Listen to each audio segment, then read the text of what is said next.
Então, boa noite a todos. Esperamos que todos estejam bem, com saúde, tranquilos, na serenidade de Deus nosso Pai. E hoje damos início a mais um tema, né? Provavelmente não vamos terminá-lo hoje. É um tema muito, muito interessante que foi pedido para a gente aí. Então, nós já vimos há um tempo atrás esse tema, tá? O pessoal que já estava com a gente aqui. Então, é uma ótima oportunidade para o pessoal que já viu tentar descobrir novas reflexões aí, de enriquecer um pouquinho mais a nossa trajetória aí, né? Então,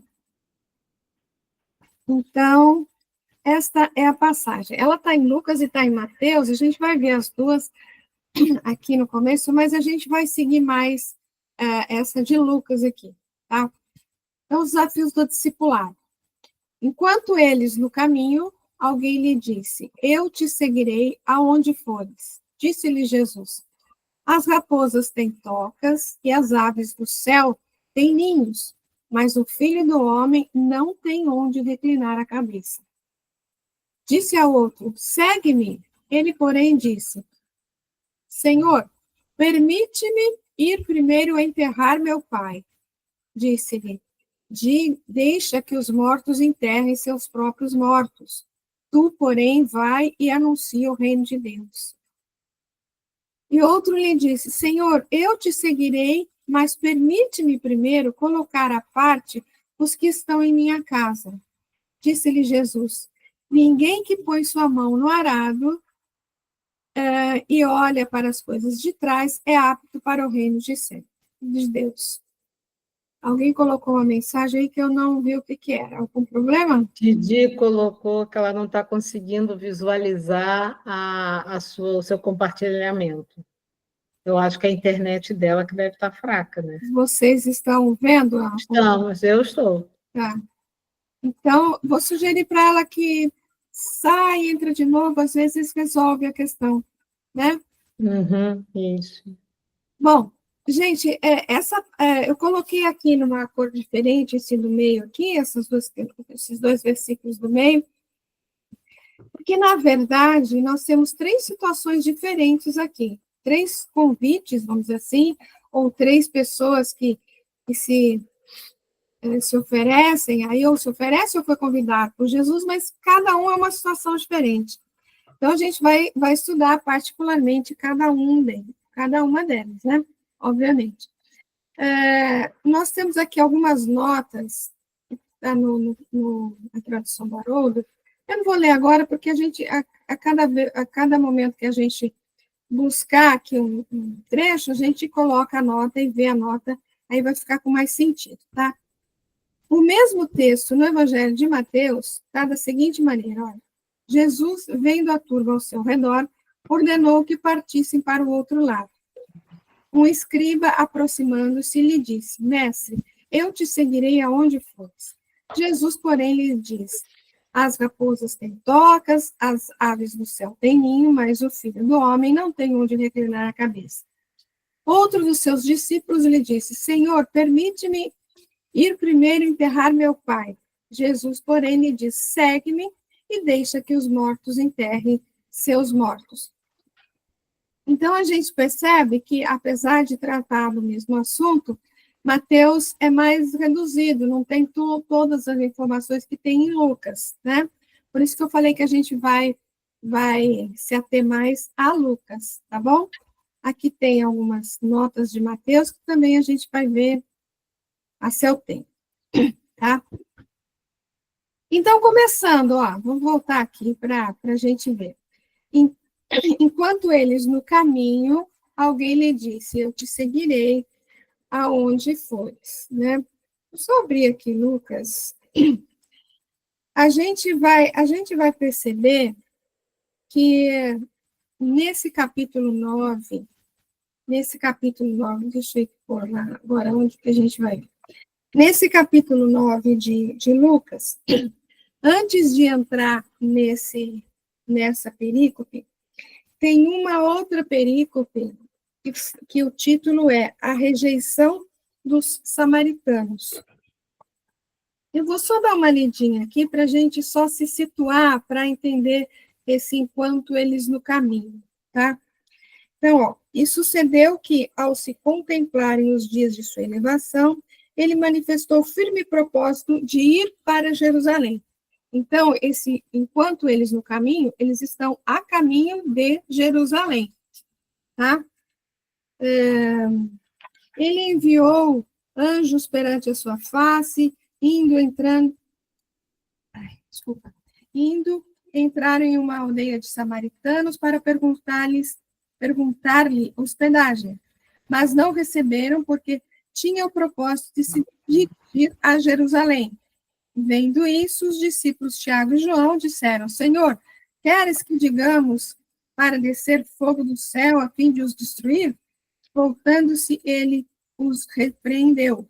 Não sabeis de que espírito sois? Pois o Filho do Homem não veio para destruir a vida dos homens, mas para salvá-la. E foram para outra aldeia.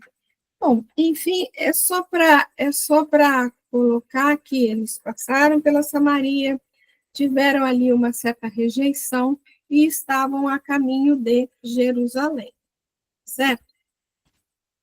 Então, a gente lembra que, para a época, né, ir para Jerusalém tinha quase que o mesmo sentido de, vamos dizer, procurar a minha conexão com o Pai. Ir para Jerusalém estou elevando a minha vibração, porque eu vou me aproximar de Deus, né? Então, Jerusalém era como se fosse, também conhecida como Cidade da Paz, por conta de ter o templo, e por conta deles acreditarem que Deus permanecia lá no templo, no Santo dos Santos, né? Então, era como que uma procura de conexão com o mais alto, né? Então, enquanto eles no caminho, aí, além da gente entender que eles estavam indo para Jerusalém, quando você pensa que eles no caminho, a palavra caminho tem uma conotação interessante para nós, né? Você está no caminho, você está fora do caminho, o caminho como se fosse assim, aquela trajetória que nos leva ao Pai, vamos dizer assim, aquela trajetória que trabalha com a nossa evolução espiritual, né? Então a gente pode entender que enquanto eles estavam nessa jornada, nessa procura com o mais alto, alguém chegou e falou isso: eu te seguirei para aonde fores. Alguém quer comentar alguma coisa?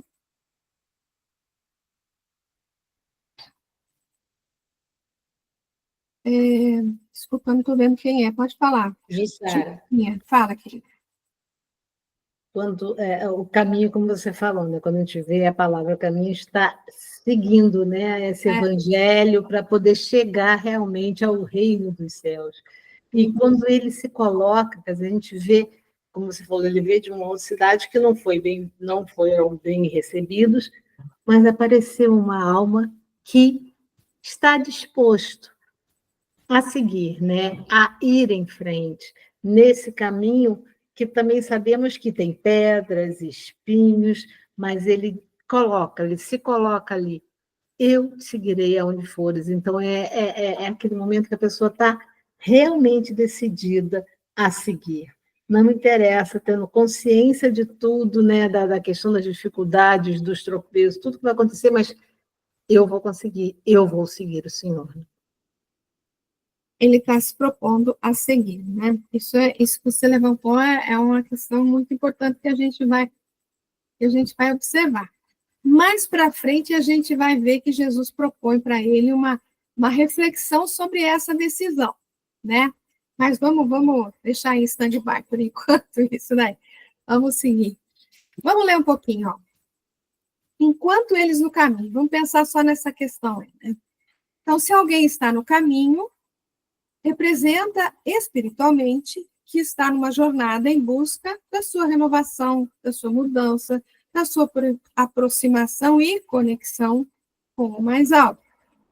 Então, isso ocorre no caminho para Jerusalém, como nós falamos, depois de negado o acolhimento em Samaria, que é o trecho que está lá em Lucas, né? Subir para Jerusalém representa uma oposição, na verdade, dos que preferem permanecer na Samaria, que representa, assim, biblicamente, né, representa uma certa estagnação espiritual, porque havia ali uma rinchazinha, vamos dizer assim, entre os dois povos, né, entre a Samaria e entre os hebreus, né, o pessoal que cultuava o Pai lá em Jerusalém, no templo lá em Jerusalém, e o pessoal da Samaria, que na verdade não aceitava tudo que existia no Antigo Testamento, eles só aceitavam os cinco primeiros livros de Moisés, toda a parte dos salmos, dos profetas, eles não aceitavam de forma alguma. Então, era considerado como que toda a parte do conhecimento, que envolvia salmos, que envolvia profetas, eles não tinham. Então, era como se, para os hebreus, era como se fossem realmente estagnados numa certa posição espiritual, né? E lembrando que sempre que alguém se propõe a uma mudança de atitudes, no sentido de uma conexão com a espiritualidade, sempre pode encontrar alguma resistência por parte dos que não concordam com essa proposta. Isso é uma questão que a gente já comentou tantas vezes, que vocês já ouviram tantas vezes, né? Essa questão dessa resistência, dessa oposição a quem não concorda com certas mudanças, né, de atitude que vão em direção ao mais alto, né? Aí, eu coloquei um texto de Emmanuel que tem a ver com essa questão dessa renovação, essa busca desse caminho aí, né, que vai a uma mudança interior, né? E que fala, inclusive, de um versículo que está na parte anterior dessa perícope, que é aquela que eu li, né? Que fala assim, mas não o receberam porque seu aspecto era como de quem ia a Jerusalém, que é o que está na perícope que eu li, tá? Então, veja assim, o que o Emmanuel comenta para a gente. Digna de nota a presente passagem de Lucas. Reparando os samaritanos que Jesus e os discípulos se dirigiam a Jerusalém, negaram-se a recebê-los. Identificaram-nos pelo aspecto. Se fossem viajores com destino a outros lugares, talvez lhe oferecessem hospedagem, reconforto, alegria. Não se verifica até hoje o mesmo fenômeno com os verdadeiros continuadores do Mestre. Jerusalém para nós simboliza aqui testemunho de fé. E basta que alguém se encaminhe resolutamente a semelhante domínio espiritual para que os homens comuns, desorientados e discutidores, lhe cerrem as portas do coração. Os descuidados, que rumam na direção dos prazeres fáceis, encontram imediato acolhimento entre os novos samaritanos do mundo. Mulheres inquietas, homens enganadores e doentes espirituais, bem apresentados, possuem, por enquanto na terra, luzida assembleia de companheiros. Todavia, quando o aprendiz de Jesus acorda na estrada humana, verificando que é indispensável fornecer testemunho da sua confiança em Deus, com a negação de velhos caprichos, na maior parte das vezes é constrangido a seguir sem ninguém. É que, habitualmente, em tais ocasiões, o homem se revela modificado. Não dá a impressão comum da criatura disposta a satisfazer-se. É alguém resolvido a renunciar aos próprios defeitos e anulá-los a golpes de imenso esforço, para esposar a cruz redentora que o identificará como mestre divino. Por essa razão, mesmo portas adentro do lar, quase sempre não será plenamente reconhecido, porque seu aspecto sofreu metamorfose profunda. Ele mostra o sinal de quem tomou o rumo da definitiva renovação interior para Deus, disposto a consagrar-se ao eterno bem e a soerguer seu coração no grande caminho. Comentários, gente. A gente sabe que esses conflitos ainda aparecem, né? Ou no lar, ou no trabalho, ou com amigos, ainda aparecem. Mas a gente sabe também que eles aos poucos estão diminuindo, né? A gente sabe que aos poucos a mensagem de Jesus vai sendo aceita e que é a finalidade da humanidade, né? Que todos se tornem um só rebanho. Então, ao longo desses 20 séculos aí, as coisas vão se alterando e esses conflitos vão diminuindo e se Deus assim o permitir, e Ele vai permitir, porque é o objetivo dele, com certeza, elas vão desaparecer no decorrer do tempo, né? Comentários, minhas flores, e meu cravo. Temos um cravo.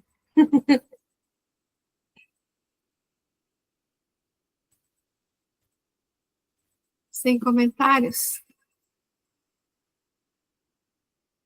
Seguimos mais um pouquinho? E aí acho que é tranquilo, né? Então, apesar dessas questões, desses conflitos, né, o discípulo resoluto, ele não vai desanimar, ele não vai retardar a marcha dele, né? E aí duas frases aqui, né? Mas ingratos os homens afastaram-se do caminho reto e largo que conduz ao reino de meu Pai e enveredaram pelas ásperas sendas da impiedade. Isso está no livro Espírito da Verdade. No livro não, está no Evangelho segundo o Espiritismo, Palavra do Espírito da Verdade. E não avançar é recuar, diz Santo Agostinho. Quando ele fala quando ele está falando sobre o mundo regenerador. Muito bem. Então, alguém disse, eu te seguirei aonde fores. Então, aí que a gente tem que analisar essa questão aí, né? Porque é alguém que está em busca, realmente, como a Jussara falou, né? Que tem uma decisão aí forte, né? De segui-lo, mas a gente precisa pensar se essa decisão não foi, assim, uma precipitação sem medir consequências, né? Sem considerar, como a Jussara, inclusive, falou, que esse caminho vai apresentar muitas dificuldades, muitas pedras pelo caminho, né, muitos obstáculos, muita renúncia necessária, né? Então, ó, alguém o busca espontaneamente. Nós não conhecemos esse personagem. Pode representar uma precipitação sem medir consequências. Pode representar. Na verdade, não fica claro se ele prosseguiu seguindo Jesus ou não, a gente só sabe que ele falou isso e que Jesus fala uma frase que a gente vai comentar mais à frente, que o chama para uma reflexão, né? Então, com relação a tomar uma atitude, assim, dizer uma coisa que quer fazer, que vai fazer, sem realmente medir tudo que pode acontecer, né? Tem uma lembrança nossa aqui muito interessante, que está no livro Boa Nova, e que está em João, no capítulo João, né?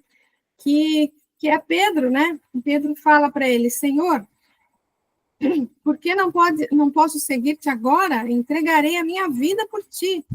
E Jesus diz para ele, entregarás a tua vida por mim?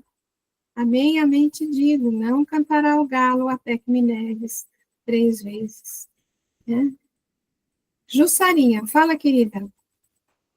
Na hora que você fala, esse aí, como está aí, esse primeiro que diz que vai segui-lo onde ele for, é como está aí, a gente não tem notícia se ele seguiu ou não. O outro que ele faz a pergunta é um outro que aparece, não é isso? Não Isso. é esse mesmo, é um Não, outro não. que vai também se coloca, eu vou. É isso. É. Aí Jesus faz a pergunta. E aí, como você colocou, chega Pedro, chega Eu vou. Pedro e se coloca, e na hora H vê que não, a gente ainda não está. Somos nós, né? Somos Que nós. levantamos a bandeira e quando surge uma situação muito complicada, a gente balança.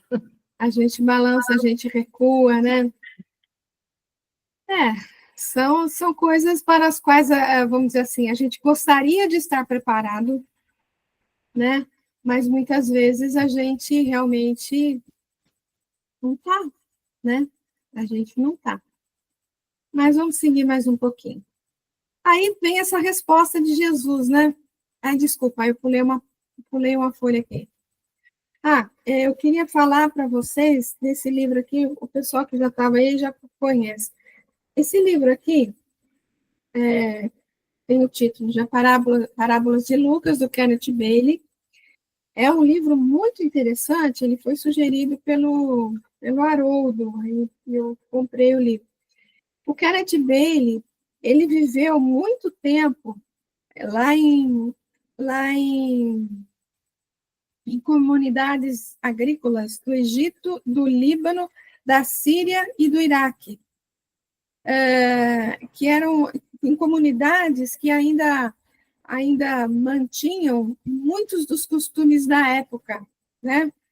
Então, ele passou muito tempo lá analisando e comentando as passagens de Jesus com eles, para que para que ele melhor pudesse entender, lógico, as passagens, né? E, acima de tudo, entender o costume da época. Ele traz muito do costume daquele povo, de como interpretar a fala de Jesus, de como interpretar a reação do discípulo, né? Então, com relação a isso, ó, esse primeiro candidato a discípulo representa a força centrípeta da missão, ou seja, ele é atraído para dentro para juntar-se à comunidade dos discípulos. Ninguém o está recrutando. No entanto, a maneira como ele entende o que isso acarreta parece muito superficial, porque a gente vai ver essa fala seguinte de Jesus aí, né? Mas é interessante ele colocar isso, que ele representa a força centrípeta da missão. É aquela força, aquele magnetismo que Jesus manifestava, né? E que realmente atraía multidões, né? Que muitos realmente prosseguiram seguindo, mas que muitos também, como a gente comentou, na hora do vamos ver, né? Na hora da primeira dificuldade, acabaram recuando, mas de alguma forma sempre houve uma atração muito grande, né? Por conta daquele magnetismo de Jesus, né? Então, vamos seguir aqui a frase que Jesus diz para ele. Ele fala que ia seguir, para onde Jesus fosse. E aí Jesus fala assim, olha, as raposas têm tocas, as aves do céu têm ninhos, mas o filho do homem não tem onde reclinar a cabeça. Então, como eu falei das notas, né? Aqui tem duas notas do Haroldo aqui. Uma para tocas, toca, covil, esconderijo, caverna, onde se refugiam os animais selvagens. E aves do céu, né? Local onde se arma a tenda, local de habitação, reduto, ninho, né? Que as aves do céu têm ninhos, né? E aí, alguém quer falar alguma coisa disso aí? Por que ele vai falar isso? Fala das raposas, das aves. Olha, na verdade, cada uma tem, assim, a sua maneira de se refugiar, de se proteger, se a coisa apertar, eu tenho onde voltar, eu tenho o meu ninho lá que, se aparecer um gavião aqui, eu corro lá para o meu ninho, né? Agora, o filho do homem não tem nada, não tem onde reclinar a cabeça, ou seja, nada, ele não tem nada, né? Ele só tem ele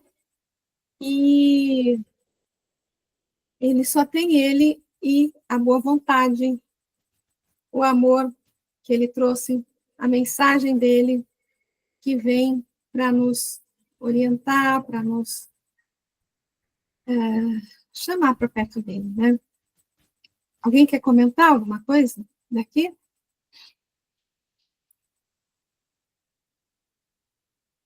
Não? Então, vamos ver, ó. Então, Jesus convida o candidato a refletir sobre as condições da sua escolha.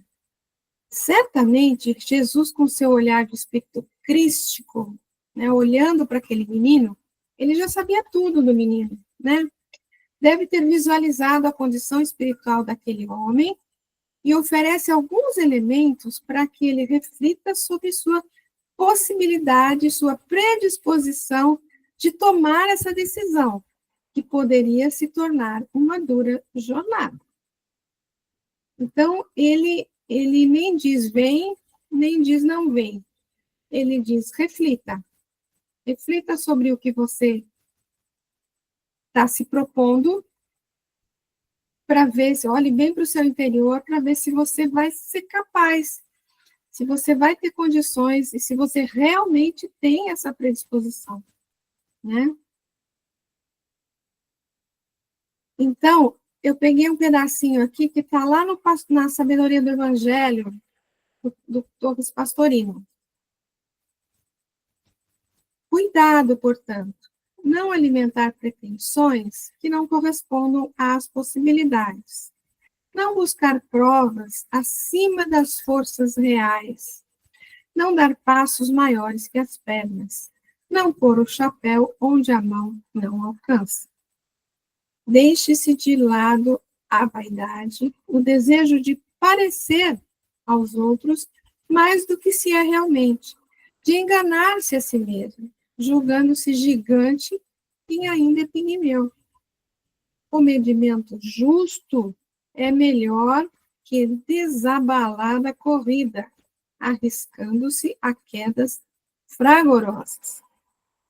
A estrada do espírito é árdua, íngreme, estreita, pavimentada de pedras pontiagudas e ladeadas de espinheiros.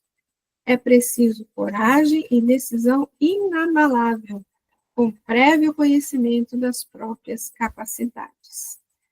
Quer dizer, o Pastorino deixou aqui bem claro, né, que a coisa não é assim, não é um passeio, não.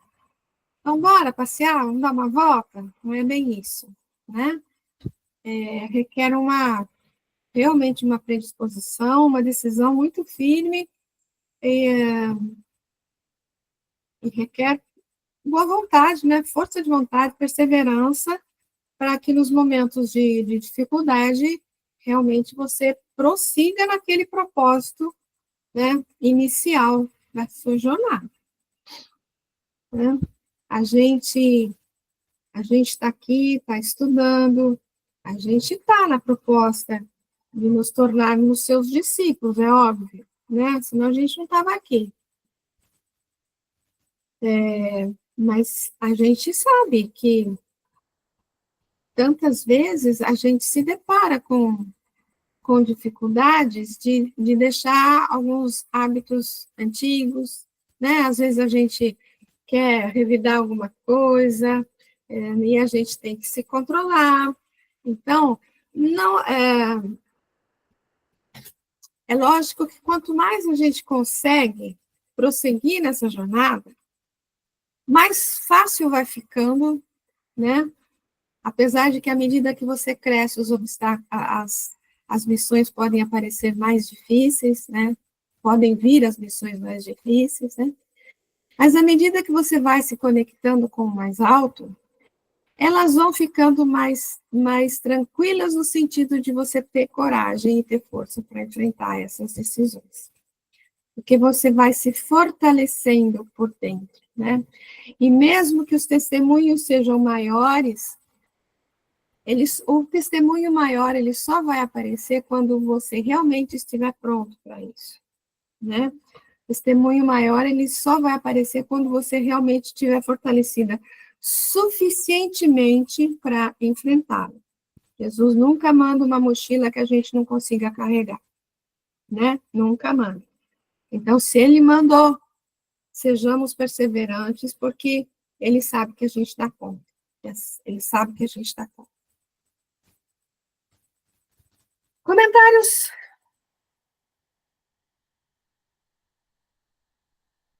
Por enquanto, não. Então, prossigamos mais um pouquinho.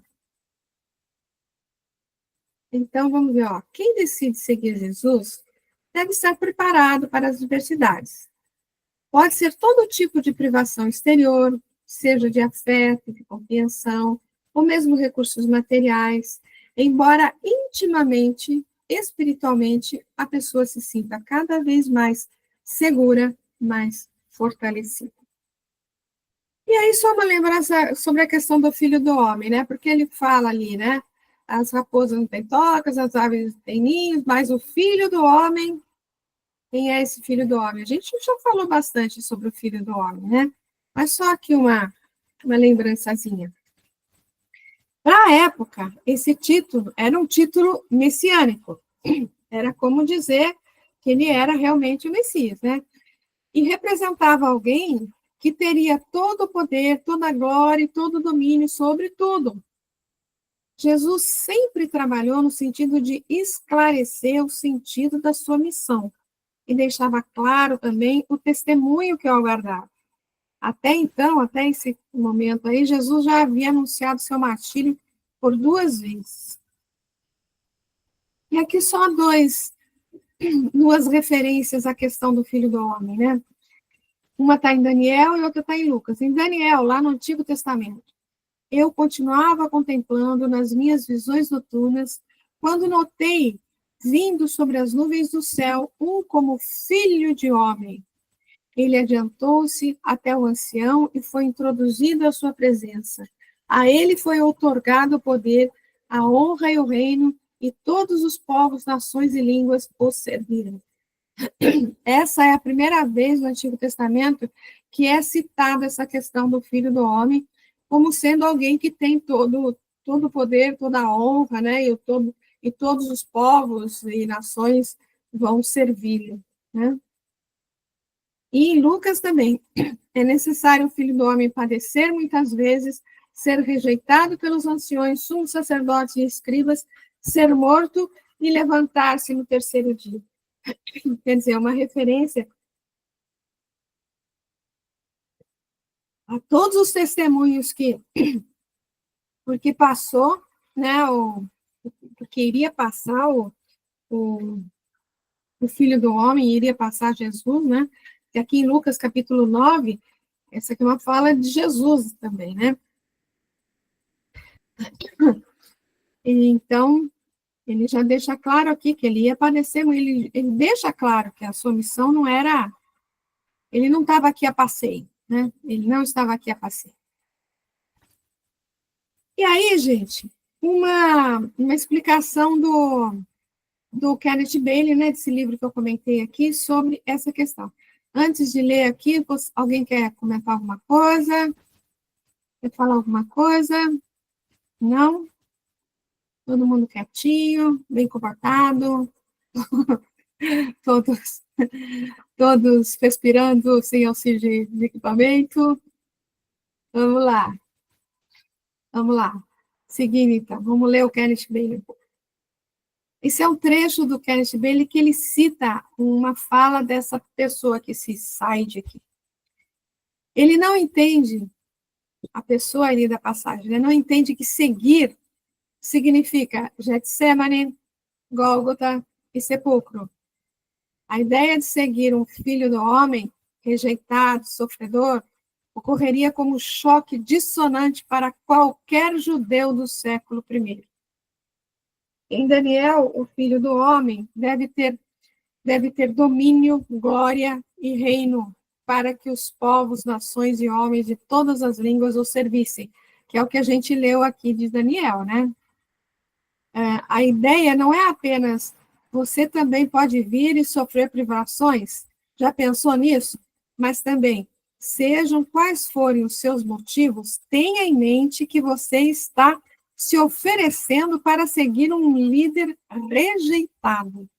Então, o Kenneth Bailey está analisando a fala de Jesus, a fala que Jesus disse para ele, né? Quando ele diz aqui, você também pode vir a sofrer privações. Já pensou nisso? Já pensou em tudo que você pode passar? Né? Porque você está querendo seguir uma pessoa que foi completamente rejeitada, que é uma pessoa que está dizendo que vai passar por um monte de sacrifício, um monte de testemunhos, e você tem certeza que é isso que você está querendo da tua vida? É isso que Jesus está dizendo para ele, né? Continuando aqui o Kenneth Bailey. A ideia é, parcialmente, que até os animais e aves têm algum lugar para descansar, mas o Filho do Homem não tem nenhum. Além desse nível óbvio de significado tirado da natureza, das raposas, das aves, pode estar envolvido um simbolismo político. Por que político? Vamos ver aqui, ó. Então, Manson aqui indica que as aves do céu referiam-se às nações gentílicas, no simbolismo apocalíptico do período intertestamentário. Continuando, né? A raposa era símbolo dos amonitas, que, como diz Manson, era um povo racialmente aparentado, mas politicamente inimigo de Israel. De forma semelhante, a família de Herodes, devido ao parentesco idoleu de Herodes, era racialmente mestiça e sempre fora considerada pela população judaica, pela Palestina do século I, como estrangeira. Jesus chama Herodes Antipas de essa raposa. Então, quando ele fala da raposa, né, ele está falando dos inimigos, e uma questão política, né? Então, o significado dessa expressão pode ser todas as pessoas que se sentem em casa na terra de Israel, exceto o verdadeiro Israel. Por que ele fala isso, gente? Olha, vou ler de novo. Ó. O significado dessa expressão pode ser todas as pessoas se sentem em casa na terra de Israel, menos o verdadeiro Israel, ou seja, menos o verdadeiro hebreu. Por quê? Vamos ver aqui, ó. As aves do céu, os senhores romanos, as raposas, os intrusos idumeus, tornaram a sua posição segura. Quer dizer, eles dominavam Israel. Percebe? Então, quando ele fala que todos que se sentem em casa, são os idumeus, os romanos, eles se sentem em casa, porque eles estão com aquela região dominada. O povo que não se sente em casa, na verdade, era o próprio povo de Israel, que eram os hebreus, né? Que eram escravizados, dominados pelos romanos, né? Pagavam impostos terríveis, né? Então, o verdadeiro Israel é deserdado por eles. E se você lançar a sua sorte comigo e com os meus, juntar-se-á às fileiras dos deserdados, e precisará estar preparado para servir a Deus nessas condições. Então, ele está falando para o menino assim, olha, quem domina essa terra toda aqui são os romanos, são os idumeus. O povo de Israel, que é o que você está querendo se filiar aqui, isso que você quer se filiar a mim, é o povo de Israel, são os hebreus. Eles são completamente deserdados nessa região aqui. É isso mesmo que você está querendo? Você está entendendo qual é a situação que você está querendo enfrentar? Como sugere Manson, de maneira sutil, Jesus podia estar dizendo, olhem, se vocês querem poder e influência, vão para as aves, que se revestem de penas os seus ninhos, por toda parte. Sigam as raposas, que dirigem os seus negócios com muita astúcia. Pois, a despeito das suas expectativas, o Filho do Homem permanece impotente e solitário. E sério que vocês querem seguir um Filho do Homem rejeitado? A afirmação cristológica da passagem é clara. Jesus é o Filho do Homem, mas o seu ministério é um cumprimento sofredor daquele título e não triunfal. Não somos informados do resultado, ou seja, a gente não sabe se ele seguiu ou não, né? É claro que esse voluntário retrata bem as pessoas em todas as eras que se oferecem voluvelmente para seguir a Jesus, sem refletir seriamente acerca do preço ou das implicações de seguir um mestre sofredor e rejeitado. Então, é como a gente estava falando anteriormente, né? Que a Jussara até colocou também, né? Muita gente fala, vambora, eu quero ir, né? Mas mediu completamente todas as dificuldades, sabe? Tá ciente de todas as dificuldades que você pode enfrentar, até as menores dificuldades, que são aquelas pessoas que se contradizem, as pessoas que se colocam com ideias diferentes e até tiram sarrinho de você. Isso é o de menos. Isso é o de menos que você pode enfrentar, né? Jussarinha. Lembra, sabe que também Salomé, mãe de Tiago e João, como chega Jesus e pede, um fica do seu lado direito, do lado esquerdo, e Jesus responde: você sabe o que tem no meu cálice? Isso. É fel. Não é mel, é fel. Eu bebo fel. Então, assim, a gente tem que estar preparado para isso mesmo, né? Entender. Mas eu até falo, quando eu sempre dou esse exemplo, meu exemplo, né? Assim, eu conheço a doutrina, comecei há 20 anos, eu entrei na doutrina, mas a doutrina entrou em mim tem 3 ou 4 anos. Então, olha, isso, é essa questão aí que a gente vai, resolve, vai na empolgação, mas vê, aí cai. Então, agora eu realmente resolvi seguir ele, sabendo de tudo e tentando me fortalecer. É bem isso mesmo, né? Entrar na doutrina é muito diferente da doutrina entrar em nós, né? Seguir o evangelho é muito diferente de vivenciar o evangelho, né? Conhecer o evangelho é muito diferente de senti-lo e vivenciá-lo, né? É bem isso mesmo, sabe? E belíssima lembrança sua, né, da mãe de João e Tiago, né? É bem isso, é exatamente a mesma condição, né? Ele fala: vocês estão preparados para beber do cálice que eu vou beber, né? Interessante isso. Aliás, essa história do cálice, eu tô fazendo um estudo aqui a respeito da Santa Ceia, que é que ele fala do cálice, que oferece, né, o cálice, né? E mais para frente a gente traz. Ele oferece o pão e oferece o vinho no cálice, né? Bom, não vamos falar disso, porque senão a gente vai. Bom, vamos ver aqui só, com relação aos animais, aí só, talvez fosse até interessante se colocar antes, mas agora já foi, tá aqui, ó. Com relação aos animais, a raposa, na verdade, é o símbolo do comportamento astuto e calculista. Ela fica escondidinha e ela só ataca no momento que ela vê que realmente ela tem condições, né? Então, ela é esperta, mas ela é bem prevenida.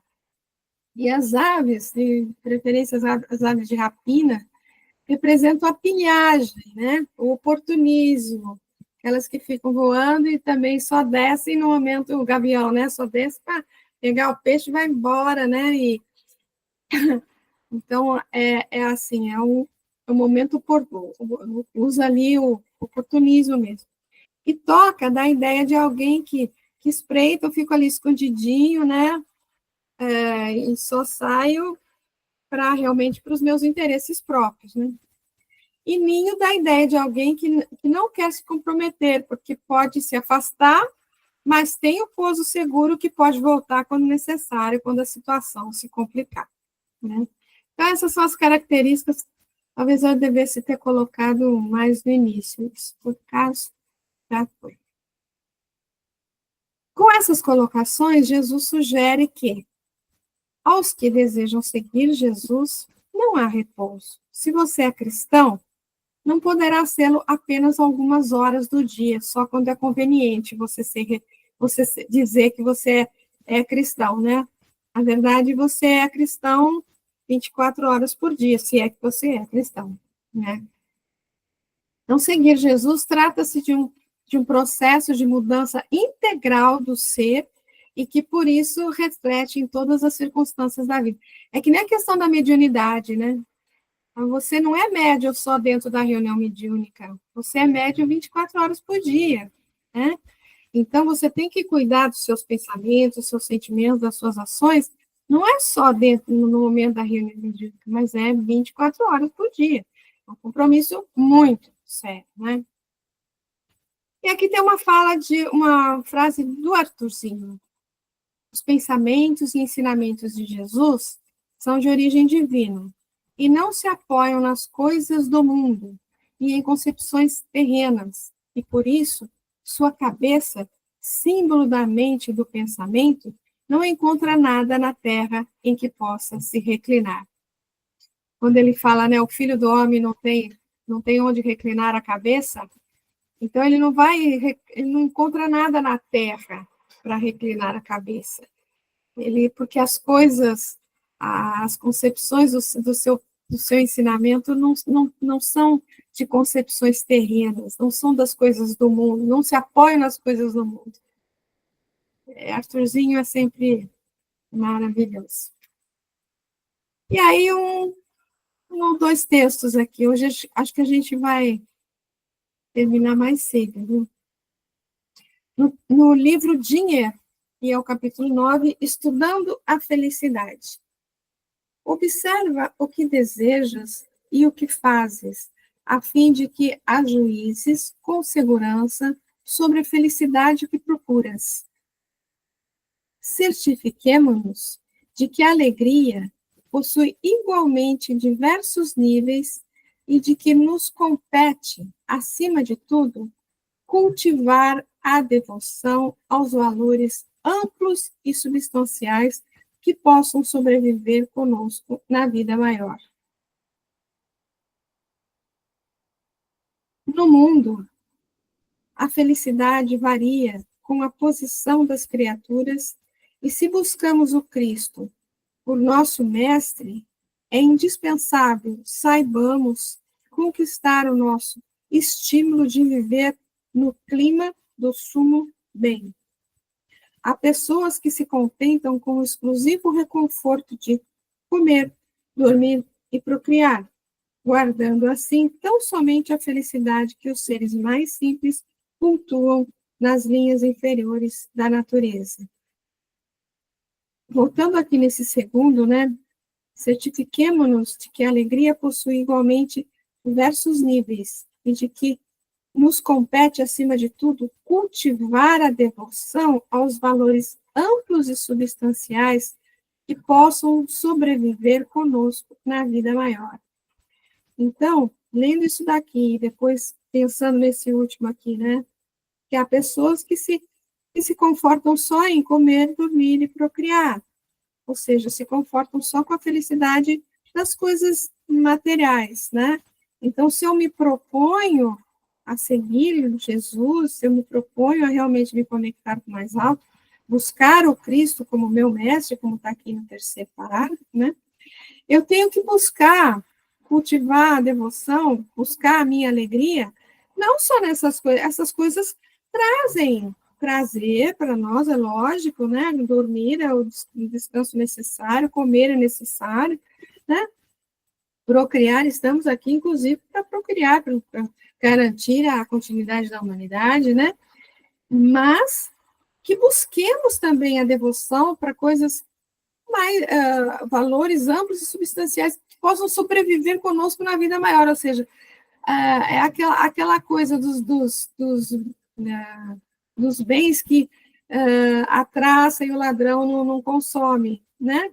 São as questões que são os valores, os bens que vão continuar conosco mesmo após o desencarne, né? Prosseguindo.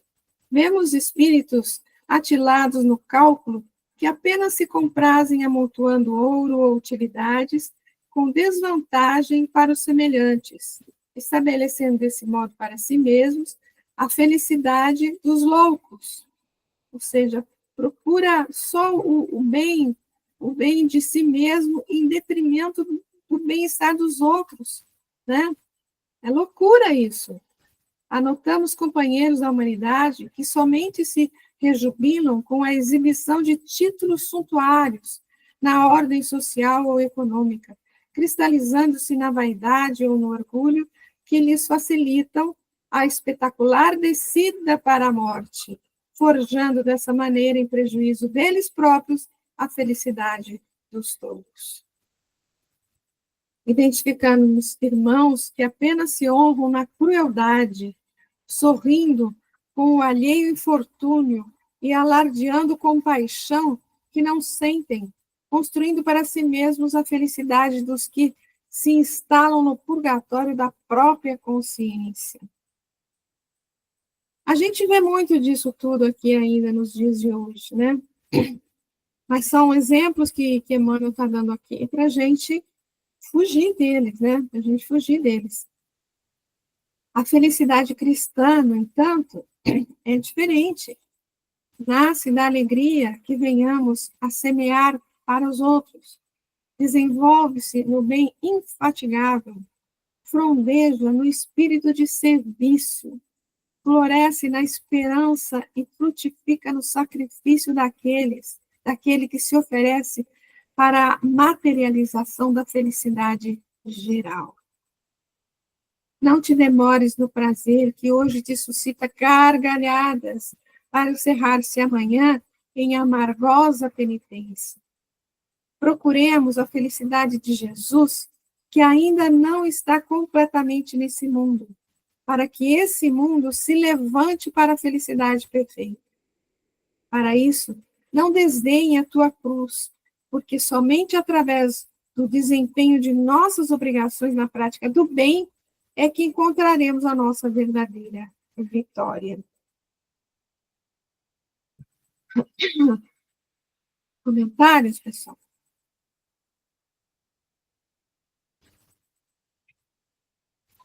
Aqui nesse daqui, ó, procuremos a felicidade de Jesus, que ainda não está completamente nesse mundo, né? Para que esse mundo se levante para a felicidade perfeita.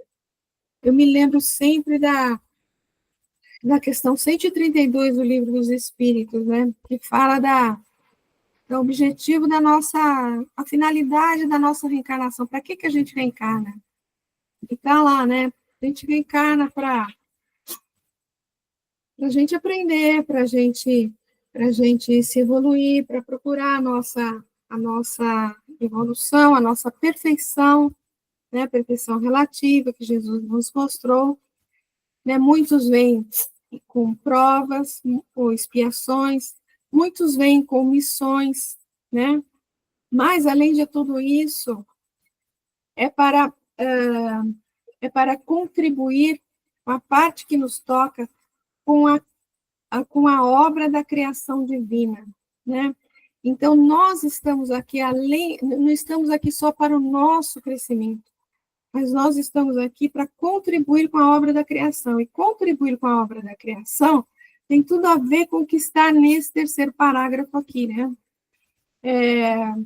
Para que esse mundo se levante para a felicidade perfeita. Ou seja, para que você possa contribuir para que as outras pessoas também possam adquirir o conhecimento que você está adquirindo, a sabedoria que você está adquirindo nessa encarnação, né? O tantinho que você conseguiu crescer, você pode auxiliar para que outras pessoas também consigam, né? É aquela história, né? A gente está numa escalada que a gente está sempre com uma mão para cima e uma mão para baixo. Uma mão para cima para que os outros possam puxar a gente para cima, e uma mão para baixo para que a gente possa puxar os que estão abaixo de nós para junto de nós, né?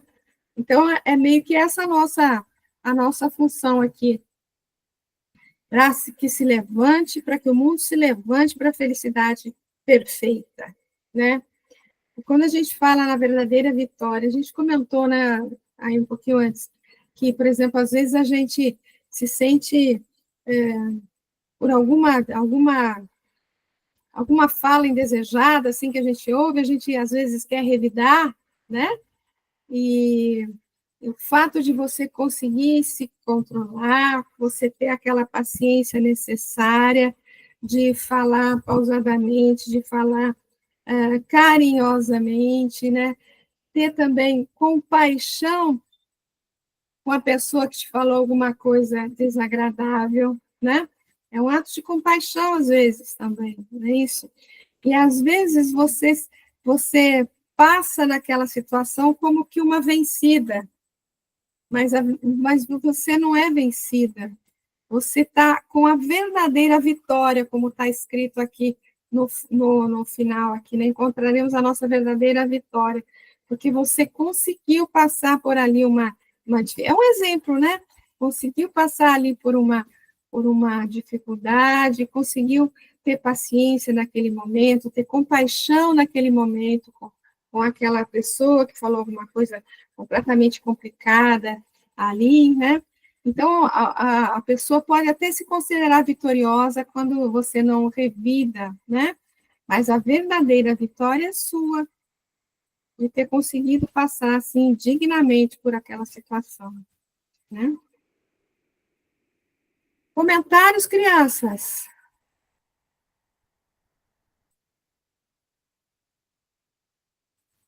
Tá todo mundo bem aí? Didiminha, você tá bem, querida? Então, tá bom. Tudo bem. Eu tive que dar uma saída aqui, que eu recebi um telefonema aqui importante para ver negócio aqui, mas já voltei, estou aqui. Não tem problema, querida, não tem problema. Gente, tem outro texto aqui para gente, também de Emmanuel, que tem tudo a ver com a posição do nosso irmãozinho aqui, que se ofereceu para seguir Jesus, né? Tem que ter decisão e tem que ter vontade, né? Então, vamos lá. Incerteza parece coisa de pouca monta, mas é assunto de importância fundamental no caminho de cada um. Porque se você tem certeza, você parte para a reflexão, não é isso? As criaturas entram na instabilidade moral, habituando-se a ela, e passam ao domínio das forças negativas sem perceber. Dizem-se confiantes pela manhã e acabam indecisas à noite. Frequentemente, rogam em prece: Senhor, eis-me diante de tua vontade. Mostra-me o que devo fazer. E quando o Senhor lhes revela, através das circunstâncias, o quadro de serviço a expressar-se, conforme as necessidades a que se ajustam, exclamam em desconsolo: quem sou eu para realizar semelhante tarefa? Não tenho forças. Ai de mim que sou inútil. Isso é uma coisa que a gente faz muitas vezes, né, gente? Tem que pensar nisso daí. Sabem que é preciso servir para se renovarem, mas, paradoxalmente, esperam renovar-se sem servir. O verbo servir é um verbo que acho que é o verbo mais utilizado por Emmanuel em todos os textos dele, né? Dispõe de verbo fácil e muitas vezes se proclamam inabilitadas para falar, auxiliando alguém nas construções do espírito. Possuem dedos ágeis, quais filtros inteligentes, engastados nas mãos, entretanto, costumam asseverar-se inseguras na execução das boas obras. ouvem preleções edificantes ou mergulham-se na assimilação de livros nobres, prometendo heroísmo para o dia seguinte, mas, passada a emoção, volvem à estaca zero, a maneira de viajante que desiste de avançar nos primeiros passos de qualquer jornada. Louvam na rua o equilíbrio e a serenidade, e às vezes dentro de casa disputam campeonatos de irritação. É aquele cara, né, que fala, na casa espírita ele é o mais equilibrado, o mais sensato, o mais sereno, mas quando ele entra dentro de casa, é melhor não abrir a janela para ver ele, não, né? O dever jaz à frente, a oportunidade de elevação surge brilhando, os recursos enfileiram-se para o êxito e realizações chamam urgentes, mas preferem a fuga da obrigação sob o pretexto de que é preciso cautela para evitar o mal, quando o bem francamente lhes bate a porta. A gente tem tanta oportunidade, gente, que aparece na nossa vida, tanta oportunidade, e tantas vezes a gente cai fora, né? Cai fora, perdendo grandes oportunidades, né? Trabalho, ação, aprendizado, melhoria. Não te ponhas à espera deles, sob a imaginária incapacidade de procurá-los, à vista de imperfeições e defeitos que te marcaram ontem. Realização pede apoio da fé, mãos à obra. Tudo que serve para corrigir, elevar, educar e construir nasce primeiramente do esforço da vontade unida à decisão. Eu me lembrei aqui, gente, eu me lembrei aqui de um texto do Humberto de Campos, que fala de Simão Pedro. Simão Pedro é o nosso apóstolo preferido, né? É o mais gostoso da gente estudar, da gente conhecer. Ele é fantástico, né? Ele é fantástico porque ele é igualzinho a gente, né? Ele é igualzinho a gente. Num texto que Humberto Campos conta assim, que no momento que ele mudou-se lá para algum lugar, ele ajeitou a casa onde ele ia ficar, a casa, não sei se a casa do caminho, enfim, ele se colocou, se estabilizou em algum local lá, em alguma casa, né? Então ele faz uma oração à noite assim para Jesus, para que agora que ele estava estabilizado ali naquela casa, né, que Jesus mandasse trabalho para ele, né, que ele estava pronto para trabalhar, né, e então, no dia seguinte, ele vai dormir, né, no dia seguinte, um certo momento lá, bate a porta, bate alguém na porta, meio assim, desesperado, né, bate a porta. Quando ele abre a porta, era uma pessoa que era meio que conhecida ali por pegar as coisas dos outros sem autorização dos outros, digamos assim, né? Ou seja, era conhecido como um ladrãozinho ali da cidade, e a polícia, os soldados lá estavam atrás dele, né? E ele bate ali pedindo refúgio, né? E Simão Pedro fala assim, imagina que eu vou te dar refúgio, você é um ladrão, cai fora daqui, porque isso aqui é uma casa de Deus, onde já se viu eu recolher você aqui, e botou ele para fora quase que a pontapés, né? Daqui a pouco, bom, fechou a porta, depois de um tempo, bate a porta de novo, era uma mulher, conhecida também na comunidade como uma mulher da vida, né, que conseguia ali algum dinheiro com uma atividade não muito honesta, né, ou seja, então, bate ali pedindo refúgio, né, e o Simão Pedro, conhecendo a mulher como sendo uma mulher da vida ali, né, também manda ela embora. Fala, onde já se viu recolher uma mulher desse tipo aqui nessa casa? Não tem como recolher essa mulher aqui. E botou a mulher para correr também, né? Daqui a pouco, um outro que estava assim também numa outra condição, eu nem lembro a condição do terceiro, mas não sei se era um embriagado, o que que era, eu não me lembro bem qual era a posição do terceiro, mas ele também é também um necessitado, né? Mas ele também bota o terceiro para correr, né? E tudo bem, aí quando ele chega à noite, ele vai fazer a oração de novo, né?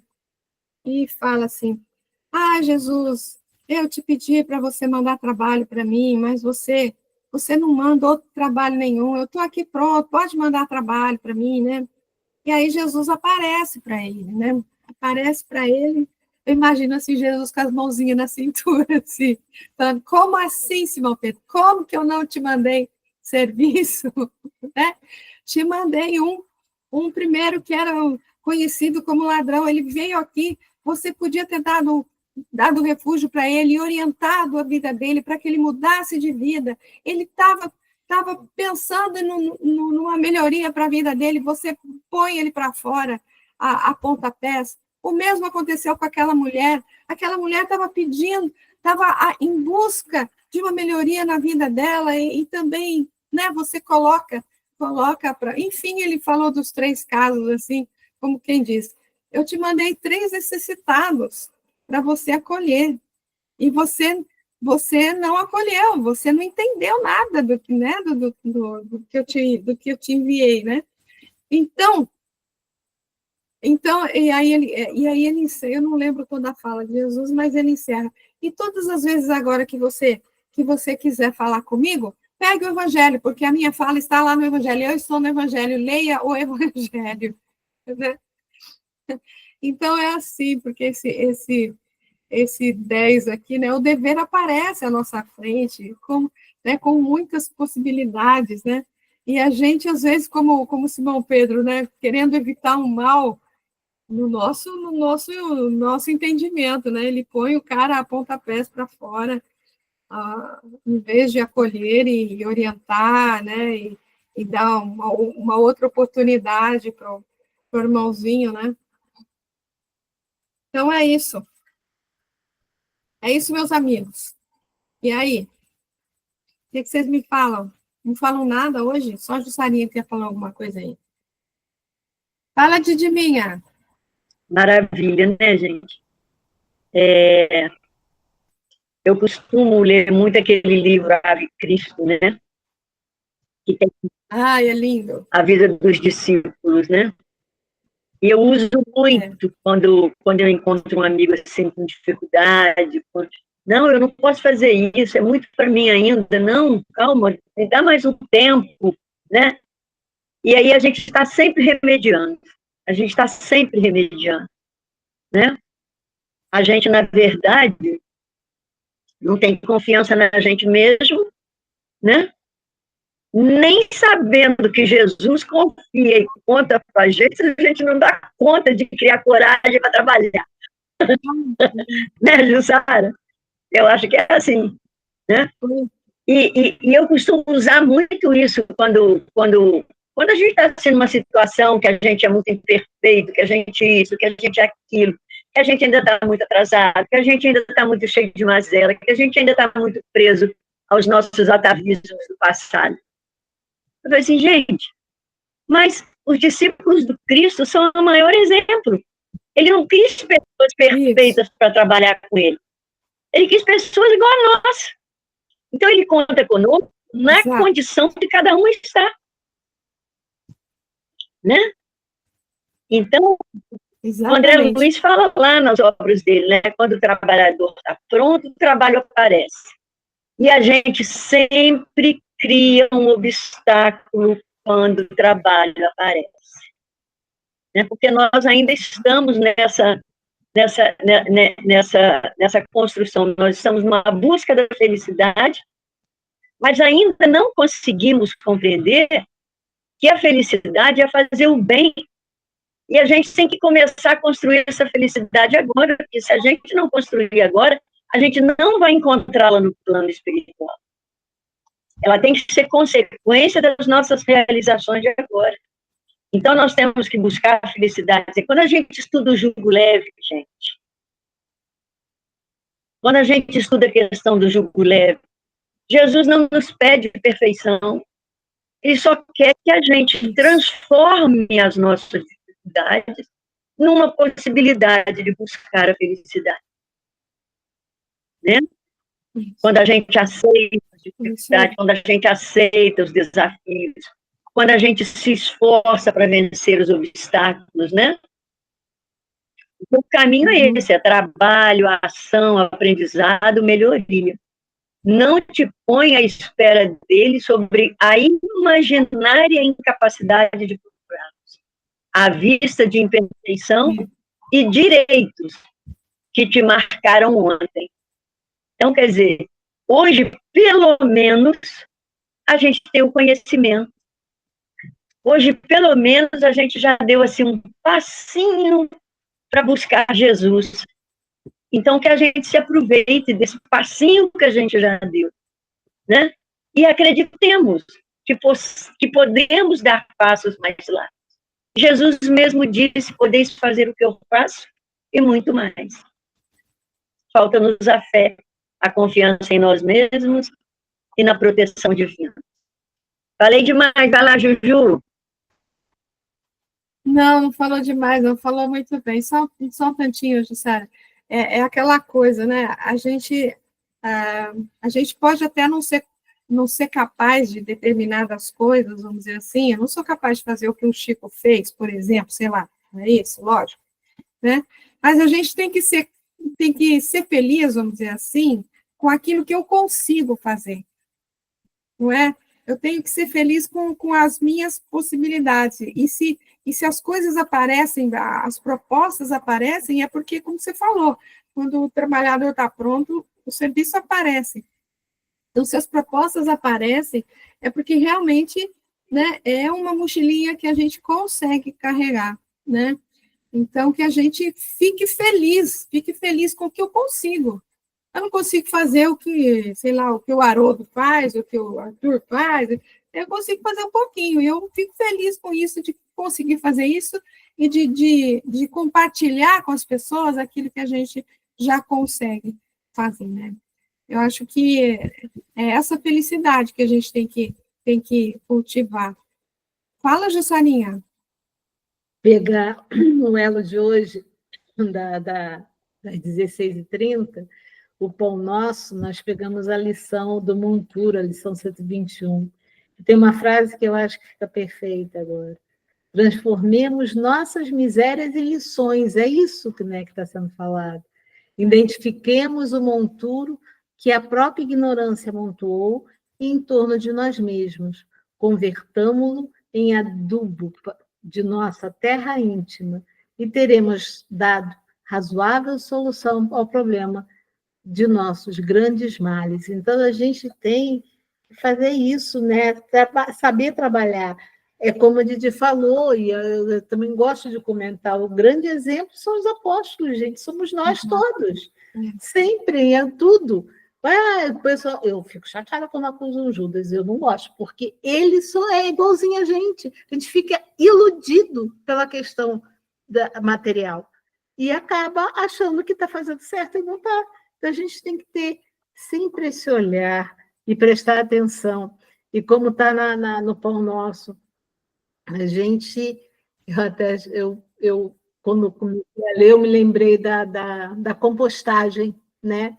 Então, vamos pegar os nossos sentimentos, esse momento, essas nossas ações que não são legais, vamos fazer compostagem deles, né? Que é justamente trabalhar esse monturo. Vamos trabalhar ele para poder melhorar, crescer, se tornar um bom adubo para a gente ter colocar na nossa terra íntima, trabalhar a nossa terra íntima, que é a nossa reforma, né? A nossa reforma íntima que a gente precisa. E é trabalhando com as nossas falhas, entendendo e nos compreendendo, tendo a questão do auto-perdão, o autoconhecimento, tudo nosso a gente precisa. Nós somos o primeiro próximo que necessita da nossa caridade, somos nós mesmos. É verdade. Tem que aprender a trabalhar com a gente, a conhecer a gente e mudando. conforme o seu tempo, não é de uma noite para o dia. Cada um tem um tempo diferente para poder analisar e trabalhar isso. Que faça, não deixe de fazer. Muito bom, querida, muito bom. Mais algum comentário, pessoal? Não? Gente, a gente vai parar por aqui. Porque se a gente começar o outro, não, né, não dá tempo. Então, na próxima semana, a gente vai ver a segunda parte, que é aquilo que está em azulzinho aqui, ó. Disse-lhe outro, segue-me. Ele, porém, disse, Senhor, permite-me ir primeiro enterrar meu pai.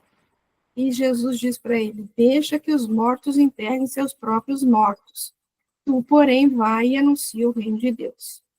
Então, esse aqui a gente vai ver na semana que vem, tá? Por enquanto, paramos por aqui. Agradecendo a todos aí. Foi muito boa a reunião. Nós estimamos aí que muitos colegas não puderam estar conosco. E, se Deus assim permitir, semana que vem a gente está de volta aí com mais um pedacinho da Peri, tá bom? Grande beijo no coração de todo mundo. Fiquem com Deus e até a próxima semana.